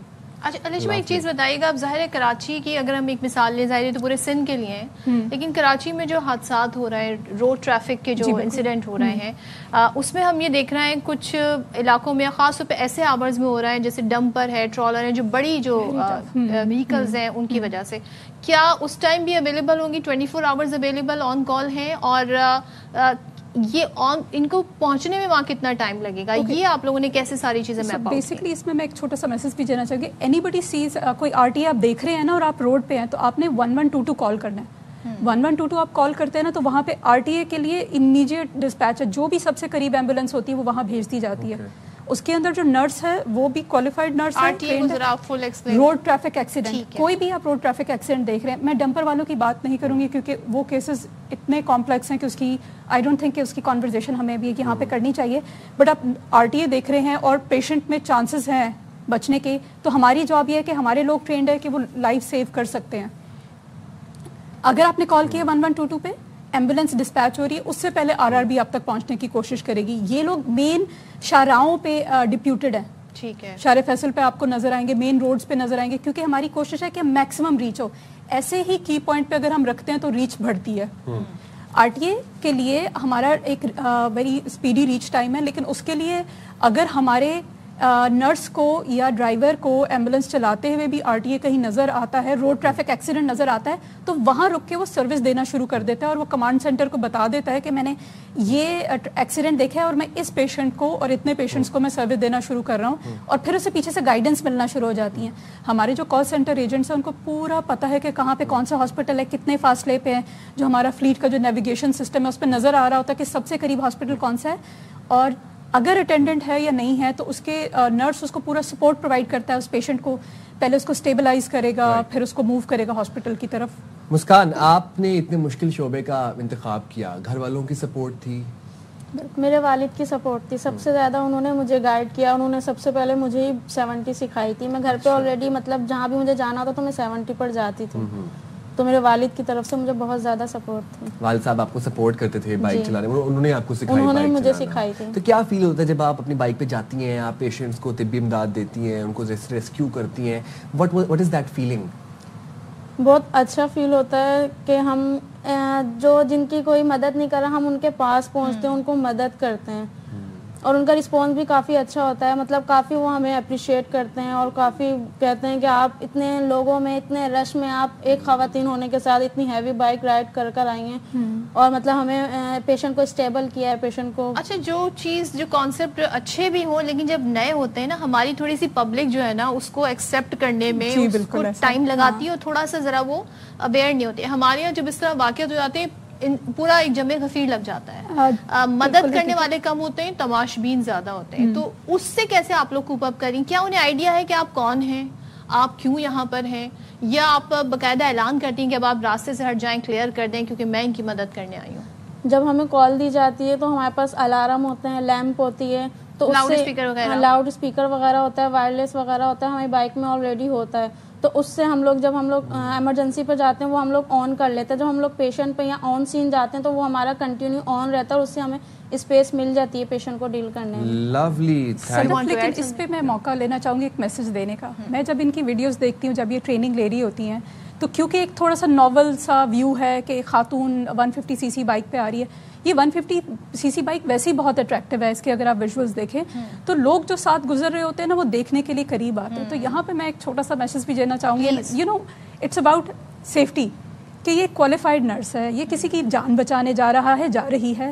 آپ نے اگر ان کو دیکھنا ہے تو آپ کچھ فاصلے سے دیکھ لیں, کیونکہ آپ پہلی دفعہ یہ 150 cc اس طرح کی دیکھ رہے ہیں. دوسری چیز یہ ہے کہ ان کی سیفٹی بہت زیادہ ضروری ہے. ان کی بائک پہ ایکسٹرا اکوپمنٹ ڈلا ہوا ہے جس کی وجہ سے ویٹ ایڈ ہو رہا ہے. اب جب یہ اسے چلا رہے ہوتے ہیں اور وہ اکوپمنٹ اس کے اوپر ہے اور یہ اسپیڈ سے جا رہے ہیں, اگر یہ بیسک سپیڈ پہ بھی ہونا اور اگر کوئی تیزی سے ان کے قریب سے ٹچ کر کے گزرتا ہے تو میرا جو امپلائی ہے وہ اتنا زیادہ ہرٹ ہو جاتا ہے اس ایکسیڈنٹ میں, جان بچانے جا رہا ہے, ایکسیڈنٹ ہو گیا, خود اس کے لمبس فریکچر ہو گئے, اینڈ وہ پھر 2 ہفتے سے 4 ہفتے آف روڈ ہو جاتا ہے بیچارہ. بڑا اچھا ہی میسج ہے شہریوں کے لیے. Thank you very much Alishba and Muskan, thank you so much. زبردست انیشیٹو ہے اور شہریوں سے گزارش ہے کہ بھائی آپ بھی خواتین کو ایک کہتے ہیں نا ان کے ساتھ آپ ان کو انکلوسیو کریں, اور اگر وہ کام کرنے آئیں تو انہیں کام کرنے کے لیے آپ اسپیس بھی لیں. جی, تو ہم جائیں گے چھوٹی سی بریک پہ, حاضر ہوں گے بریک کے بعد.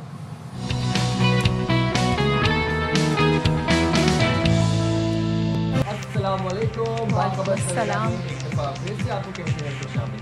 بالکل, السلام علیکم ونس اگین. باخبر سویرا میں خوش آمدید. اور جب ہم آپ کو یہ بتاتے ہیں نا کہ ہمارے شو کا دوسرا گھنٹہ شروع ہو گیا ہے تو ہم آپ کو یہ بھی یاد دلاتے ہیں کہ ہمارا پیج ہے فیس بک پر, اسی طریقے سے ایکس ایپ ہے, وہاں پر جا کر آپ نے اگر کچھ مس کر دیا ہے تو یہ جو ہمارے پروگرامز میں سیگمنٹس ہوتے ہیں وہ تمام تر سیگمنٹس جو ہیں وہ انکلوڈ ہو سکتے ہیں. بالکل جی. اور اب ہم جب آزادی کی بات کر رہے ہیں, آزادی میں 2 دن رہ گئے ہیں, انڈیپینڈنس ڈے میں بھرپور طریقے سے جشن آزادی پورے ملک میں منایا جا رہا ہے. لیکن جب ہم آزادی کی بات کرتے ہیں تو ہماری تحریک آزادی میں, جد و جہد آزادی میں بہت سے گم نام ہیں, ایسے موجود ہیں جو انسنگ ہیروز ہیں, جنہوں نے اپنے حصے کا کردار تو بھرپور طریقے سے ادا کیا, لیکن ہم فار سم ریزنز ہم ان کو نہیں اتنا جان پائے. ایسی ایک نام ہے ہیرو عبد القدیر نجفی صاحب, جو قیام پاکستان کو بنتے دیکھا اور انہوں نے اس میں حصہ بھی لیا. قیام پاکستان کی کہانی عبد القدیر نجفی کی زبانی پشاور سے ہمیں نواب شیر اپنی اس رپورٹ میں بتا رہے ہیں.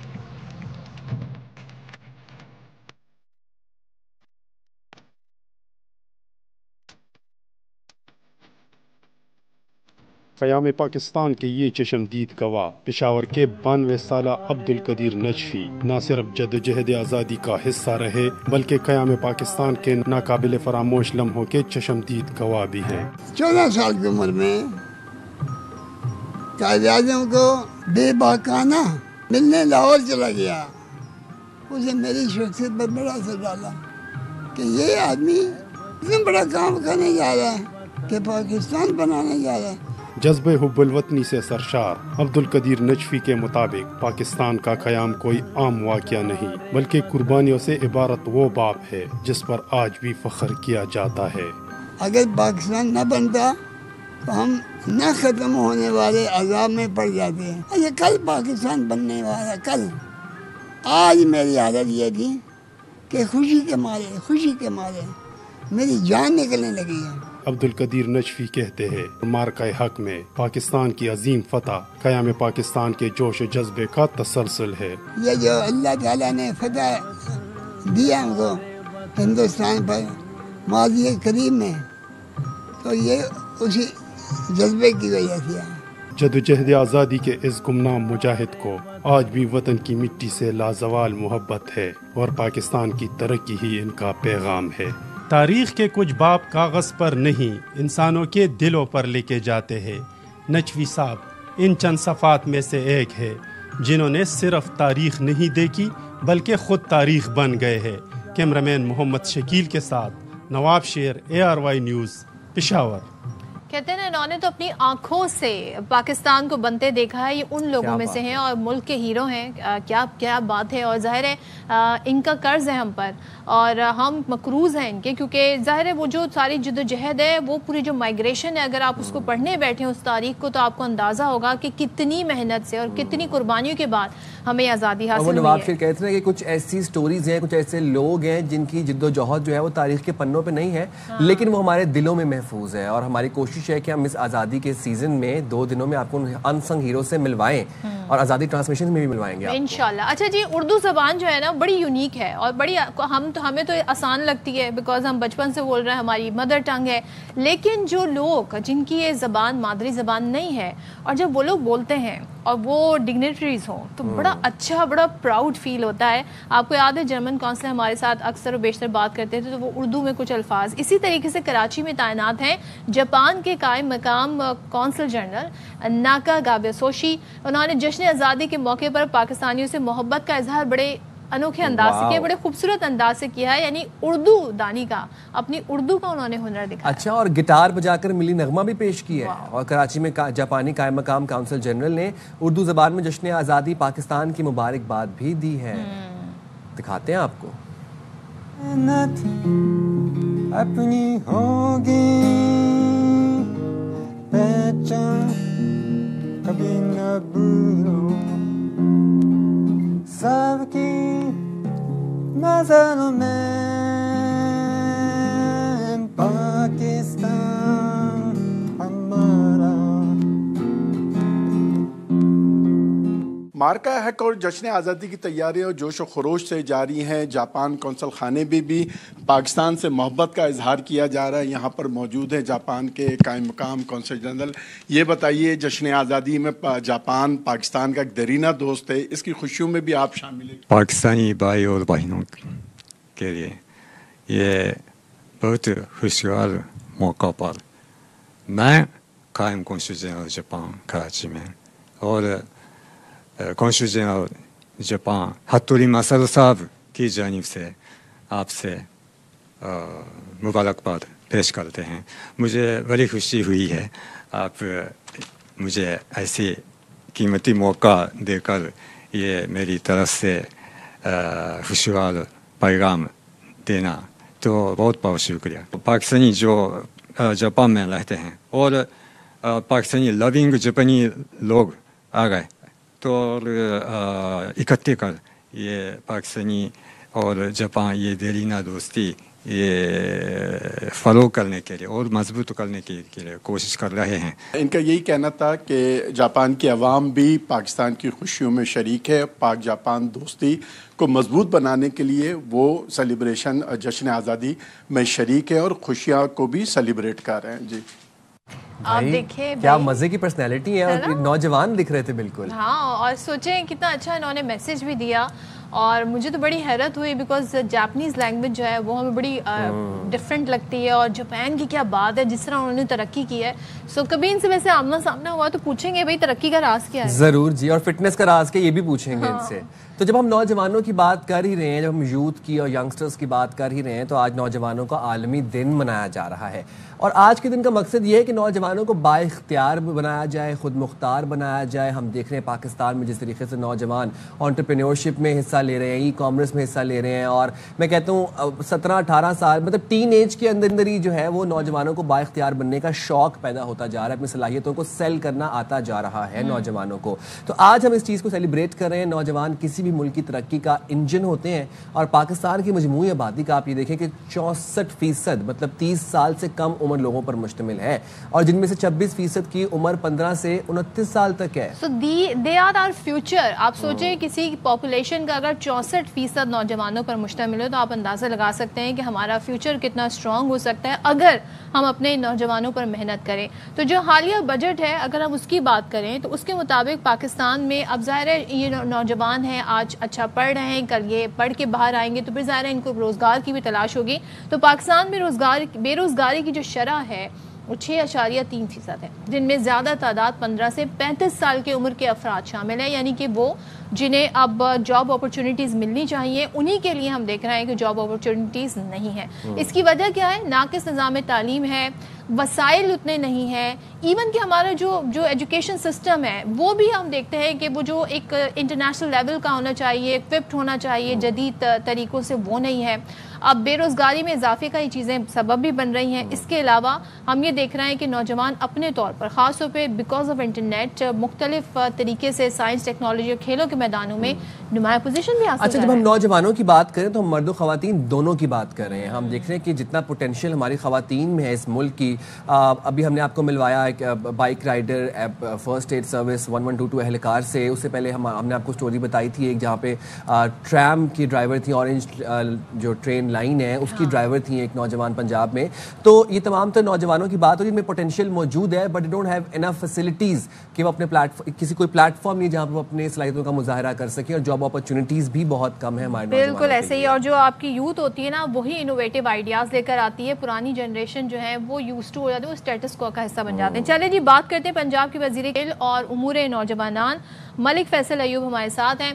Thank you so much Faisal हमें ज्वाइन करने के लिए। सबसे पहले हम बात अगर करना चाहें नौजवानों के हवाले से, ज़ाहिर है बेरोज़गारी भी है लेकिन हमें इनको जदीद अपॉर्चुनिटीज़ भी देनी होंगी, ख़ास तौर पर जिस तरह की तालीम अब मुख्तलिफ हो गई है।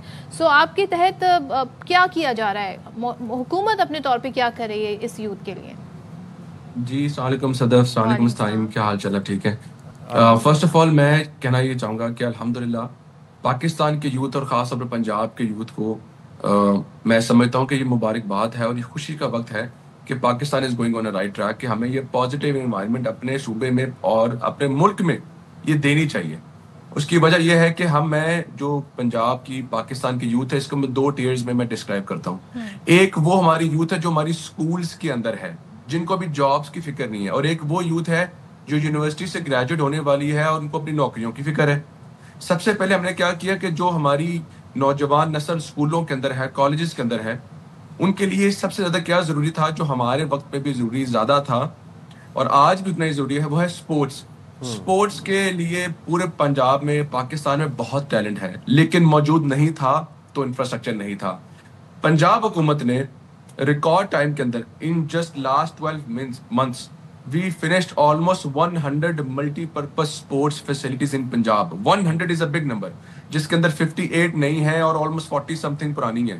तो इसका मतलब है कि पंजाब के अंदर, पाकिस्तान के अंदर टैलेंट मौजूद था, मौजूद नहीं था तो इंफ्रास्ट्रक्चर मौजूद नहीं था, और अगर था तो वो it was in ruins. We had to make it all happen. देखें कि पंजाब का अब पहला बॉक्सिंग एरिना बनने जा रहा है, पाकिस्तान का पहला स्क्वाश कॉम्प्लेक्स लाहौर में बनने जा रहा है। I finished in the last year, the special thanks to the Chief Minister कि अभी मैंने साउथ एशिया का सबसे पहला जो ब्लाइंड क्रिकेट स्टेडियम है वो बनाया। पूरे साउथ एशिया में किसी डेडिकेटेड ब्लाइंड क्रिकेट स्टेडियम नहीं था, और हमने मल्टीपर्पज स्पोर्ट्स कॉम्प्लेक्स पंजाब के हर जिले डिस्ट्रिक्ट में हमने भिजवा दिए। इस साल 88 नए कॉम्प्लेक्सेस बन रहे हैं। अच्छा, दैट मींस मैं बस कहना चाह रहा हूँ, that means we are sending our youth in the right direction. आपने भी बात की कि बेरोजगारी की, that was the second tier of my answer, कि वो यूथ जो कि फ्रेशली ग्रेजुएट होने जा रही है, यूनिवर्सिटी से निकल रही है, उनके लिए क्या मौके मिल रहे हैं। अब उनके लिए देखें कि इस साल के अंदर हमने यूथ इंटर्नशिप प्रोग्राम स्टार्ट कर रहे हैं, जो कि लास्ट ईयर भी था लेकिन इस साल हमने इसको इनहांस किया। वो यूथ इंटर्नशिप प्रोग्राम क्या है कि जब बच्चा एक अपनी यूनिवर्सिटी से निकल रहा होता है तो उसको सबसे बड़ा प्रेशर ग्रेड्स का नहीं होता, उसको होता है कि जो वालिदैन ने पैसा खर्च किया, अब मेरे रोजगार का क्या बनेगा। हुकूमत पंजाब ने क्या किया है कि 60,000 रुपए महाना, 60,000 rupees per month, the government of Punjab will pay to any freshly graduate student, और ये तादाद 5,000 से हम स्टार्ट कर रहे हैं। वो सरकारी इदारे में जाए, वो प्राइवेट इदारे में जाए, वो इंटर्नशिप करेगा, पहले 6 महीने उसको हुकूमत पंजाब उसकी तरफ से पे करेगी, उस अदारे की तरफ से। उसका फायदा क्या होता है, 6 महीने बाद एक तो उसको वो सारे स्किल्स मिल जाते हैं। ज्यादातर कंपनीज, प्राइवेट भी और गवर्नमेंट भी, उनको रिटेन भी कर लेती हैं। لاسٹ ایئر 3000 تھا, اس سال 5000 کی ہماری کوشش ہے. لاسٹ ایئر 25000 پر منتھ دیتے تھے, اس سال 60000 پر ماہانہ دے رہے ہیں. اس کا مطلب ہے we are trying to create those job opportunities تاکہ لوگوں کے لیے آسانی ہو سکے. فیصل, پاکستانی نوجوانوں کا ایک بڑا اہم مسئلہ ہے, خاص طور پر ان نوجوانوں کا جو انٹرپرینیورشپ کر رہے ہیں, جو ای کامرس کر رہے ہیں, اپ ورک, فائیور کے اوپر کام کر رہے ہیں, کنٹینٹ کریشن کر رہے ہیں. ان کا مسئلہ یہ ہے کہ ان کو پاکستان میں اپنی جو اماؤنٹ ہے, جو رقم ہے جو وہ کماتے ہیں, وہ لانے کے لیے کوئی پلیٹ فارم دستیاب نہیں ہے. اس کے لیے کچھ کیا جا رہا ہے؟ دیکھیں, سب سے پہلی بات یہ ہے کہ as many as a people I know, اب آئی ٹی کی طرف بہت تیز رجحان جا رہا ہے اور آئی ٹی سے پیسہ زیادہ آ رہا ہے. پہلے انڈیا ہب ماننا چاہتا تھا, اب یہاں پر لوگ بیٹھ کے اصل میں آپ دیکھیں کافی آپ آفیسز دیکھیں گے کہ راتوں کو آفیسز چاہ رہے ہیں. وائے؟ کیونکہ گلوبلی جو ویسٹرن ورلڈ ہے وہ وہاں پر صبح ہوتی ہے, تو وہ اس ٹائم رات کو آپریٹ کر رہے ہیں تاکہ سارا جو پیسہ جو آ رہا ہے بیرون ملک سے اس ٹائم زیادہ آ رہا ہے. ہماری ریمیٹنس بھی بڑھ گئی ہیں. اس کی سہولت کاری کے لیے سب سے پہلا تو ہمیں پتہ ہونا چاہیے کہ there is no tax on I T sector, کہ آئی ٹی سیکٹر کے اوپر جو ہم سروسز لیتے ہیں, جو ہمارے بچے پیسہ کماتے ہیں, اس کے اوپر ان کو ٹیکس نہیں دینا پڑتا. اب اس کو پیسہ لانے کے لیے سہولت کاری آبویسلی ہو رہی ہے. آپ اس کا دیکھیں, ہمیں ان سب چیزوں کی فکر ہے تو ہم آئی ٹی سٹی بنانے جا رہے ہیں. آئی ٹی سٹی کا مقصد یہ ہے کہ 10 سال کی ہم ایمنیسٹی دے رہے ہیں. آئی ٹی کا مقصد یہ ہے کہ ہم پلیٹ فارمز پروڈیوس کر رہے ہیں کہ جو لوگ پیسہ یہاں پر بیٹھ کے باہر کے ملک سے لے کے آ رہے ہیں ان کے لیے سہولت کاری ہو رہی ہے. تو بالکل جی ہم اس پہ کوشش کر رہے ہیں. اچھا, تو that's good, thank you so much. ساری صورتحال پر بات کرنے کے ملک فیصل ہمارے ساتھ تھے, اور بڑا ضروری ہے کہ ہم یہ دیکھ رہے ہیں کہ ملک بھر میں اس طرح کی جو ہے پلیٹ فارمز بھی پرووائڈ ہونے چاہیے, سپورٹ بھی ملنے چاہیے, اور آئی ٹی سیکٹر میں جس طریقے سے ہم یہ دیکھ رہے ہیں کہ ہماری کامیابی کا سلسلہ جاری ہے, اس کو اور کس طرح ایکسپینڈ کیا جا سکتا ہے, اور کیسے نوجوانوں کو اس میں شامل کیا جا سکتا ہے, اور جو چھوٹی موٹی کچھ چیزیں ہیں نا ٹیکنیکل, جو نئی اکثر و بیشتر جو نیو کمر ہوتے ہیں انہیں نئی اویئرنیس ہوتی ہے, اس کے بھی پروگرامز آئی تھنک ہونے چاہیے. ابھی تک نوجوان ہمارے پاکستان کے جو بھی کامیابیاں حاصل کر رہے ہیں وہ کافی حد تک اپنی مدد آپ کے تحت کر رہے ہیں, تو پھر وہی بات ہے کہ ذرا نم ہو تو یہ مٹی بہت زرخیز ہے. انشاءاللہ ویری ہوپ فل کہ یہ ہمارے ملک کا سرمایہ ہے اور ہمارے ملک کو آگے لے کے جائیں گے, فور فرنٹ پہ لیڈ کریں گے. یہاں پر بریک لیتے ہیں, بریک کے بعد واپس آتے ہیں.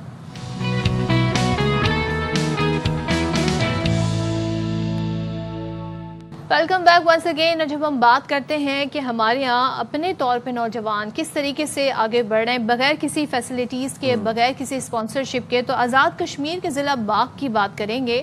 وہاں پر ایک چھوٹی سی مارشل آرٹ اکیڈمی ہے اور وہاں کے بچوں نے انٹرنیشنل ایونٹ میں 3 برونز میڈلز جیتے. اب یہ تاشکند ازبکستان میں یہ باکسنگ مقابلے ہوئے, اس اکیڈمی کے 3 بچے وہاں پر شریک ہوئے اور تینوں نے برونز میڈل حاصل کیے. اور اس وقت اسی اکیڈمی میں ہمارے نمائندے طاہر احمد عباسی ان بچوں اور ان کے کوچ شفیق ہاشمی کے ساتھ موجود ہیں اور ہماری ملاقات کروا رہے ہیں ان سے. جی طاہر.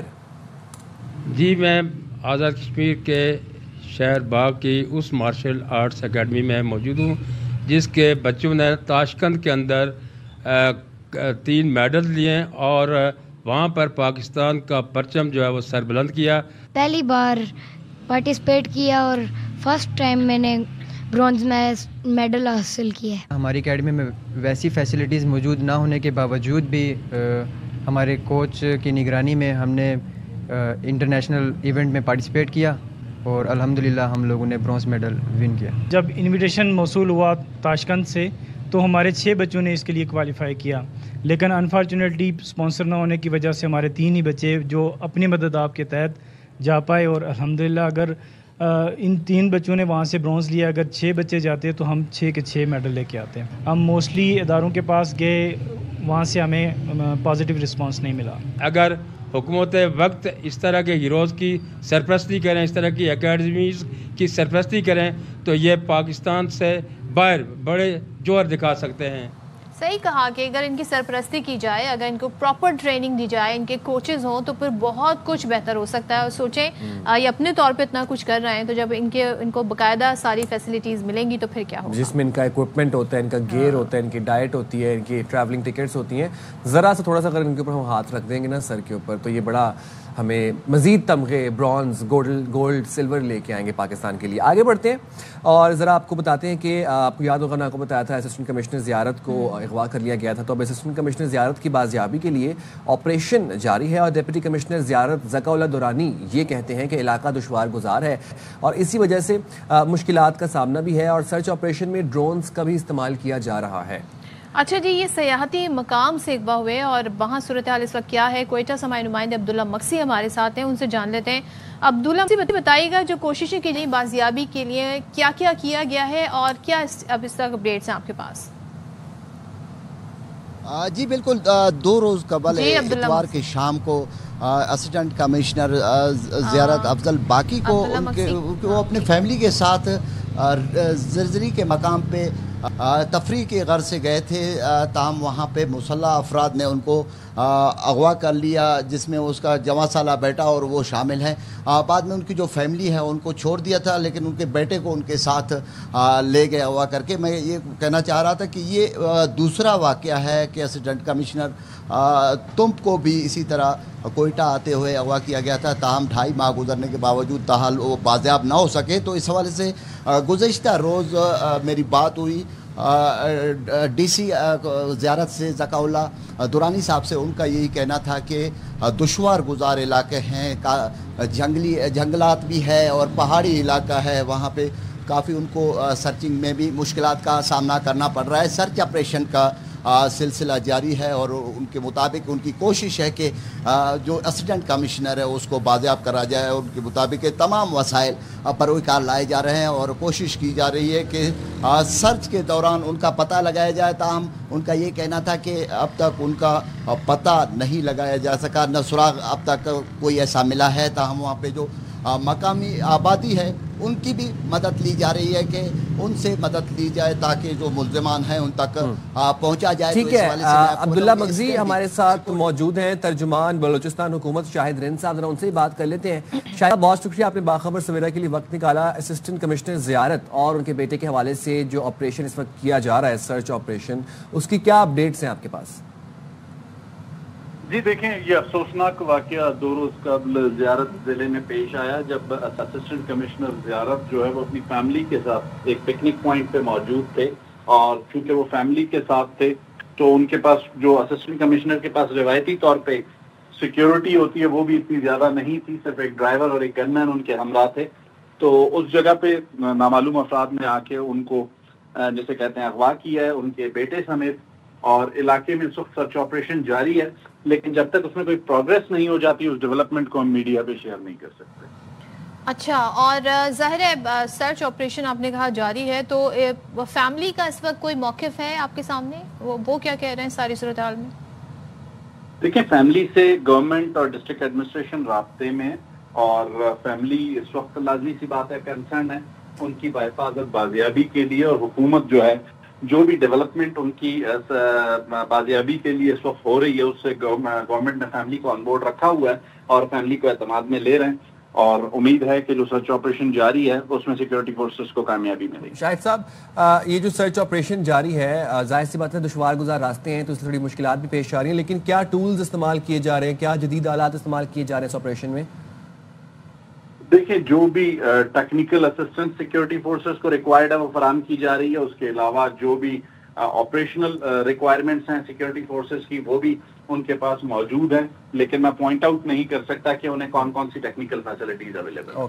ठीक है, बहुत शुक्रिया आपका शाहिद रिंद हमें सूरत हाल के हवाले से बताने के लिए, और ये जी तमाम सूरत हाल है जो हमने आपके सामने रखी है। बिल्कुल जी। अच्छा, वैसे मैं आज ऑन द लाइट नोट जब ऑफिस आ रहा था तो मौसम बड़ा अच्छा था, और मैं देख रहा हूँ कि कल पिछले 2-3 दिन से मौसम बड़ा बेहतरीन जा रहा है कराची में। शाम के टाइम ऐसी हवा चल रही होती है, और रात को तो अक्सर लोग मुझे बता रहे हैं कि हम हल्का सा कोई कंफर्टर वगैरह लेकर सो रहे हैं। अच्छा, एक बात मुझे बताएं, मौसम आपने कहा बहुत बेहतरीन है, आई एग्री। मौसम ऐसा होता है कि बस लगता है कि इतने गहरे बादल छाए हुए, अब बारिश हुई, लेकिन होता क्या है, बारिश नहीं हो रही है। अब कराची में ये बारिश नहीं हो रही है, तो भाई अब इस पे क्या कह सकते हैं? چلیں جی اب آپ کو پھر خبر دے دیتے ہیں. بارش تو ہوئی نہیں لیکن خبر ایک بڑی اچھی ہے ہمارے پاس. آسٹریلیا کی ریاست کوئنز لینڈ میں پہلی بار منتخب ہونے والی پاکستانی نژاد رکن پارلیمنٹیرین بسمہ آصف نے اپنی پہلی تقریر کی ہے اور اس میں اردو اور پنجابی زبان کا استعمال بھی کیا ہے جس نے سب کو حیرت انگیز کر دیا. ذرا آپ بھی سنیں. To be the first Pakistani and Punjabi elected to the Queensland Parliament. I am proud to speak 3 languages of my family and ancestors, Urdu, Punjabi and Hindi. Faiz Ahmed Faiz نے فرمایا نئے زمانے کے توقع میں ہم نے دلوں میں ایک سپنے کی بنیاد رکھی. میرے دل میں بھی یہ خواہش ہے کہ میں ایک ایسا مستقبل دیکھوں جہاں ہم سب کو بہتر زندگی بنانے کا موقع ملے. ساڈے پنجابیاں دے دل بہت بڑے ہوندے نے. سانو یہ سکھایا جاتا ہے کہ اپنے وڈیاں دی عزت کرو, انہاں نال سکھو, اپنے بچیاں دے فیوچر لئے جو کر سکتے ہو کرو, سب دی عزت کرو. اس لیے لنگر بھی بندا ہے. پنجابی یہ نہیں دیکھتے کہ تسی کتھوں آئے ہو کتھے جا رہے ہو, بس یہ دیکھتے ہیں کہ سب انسان ہے نے تے سب دی عزت ہے. سو یہ وہ پاکستانی ہے جو کہتے ہیں نا اپنی روٹس نہیں بھولتے ہیں اور فخر ہے اپنی زبانوں پہ. اور کتنی اچھی اردو بھی شستہ بول رہی تھی اور پنجابی بھی اچھی بول رہی تھی. بڑی بات ہے جی کہ آسٹریلیا کی جی پارلیمنٹ میں رکن ہوئی ہے پہلی پاکستانی, پہلی تو نہیں لیکن ہاں پہلی بار منتخب ہوئی ہے پاکستانی نژاد رکن پارلیمنٹ بسمہ, تو ان کو کانگریچولیشن کہتے ہیں. سو ول ٹیک اے شارٹ بریک اور شارٹ بریک کے بعد واپس آتے ہیں.